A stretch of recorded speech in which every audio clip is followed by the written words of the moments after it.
Hey everyone, welcome back to Free Tech Guide. In today's video, I'll show you how to fix the issue where the delete option isn't showing for apps on your iPhone.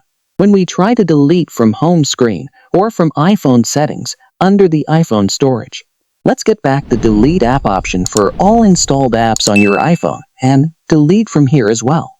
First, open the Settings app on your iPhone. Next, scroll down and tap on Screen Time. Next, scroll down and select Content and Privacy Restrictions. In this menu, tap on iTunes and App Store Purchases.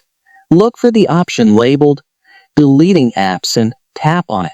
You'll see two options, Allow and Don't Allow. Make sure Deleting Apps is set to Allow. If it's set to Don't Allow, you won't be able to delete apps. And that's it. Go back and check under the General option.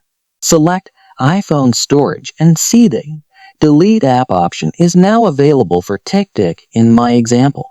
You should be able to delete apps on your iPhone without any problems. Still, the changes won't apply, so hard reboot your iPhone and try again. Link is given in the video description. If you found this video helpful, don't forget to give it a thumbs up and subscribe to Free Tech Guide for more tips and tricks.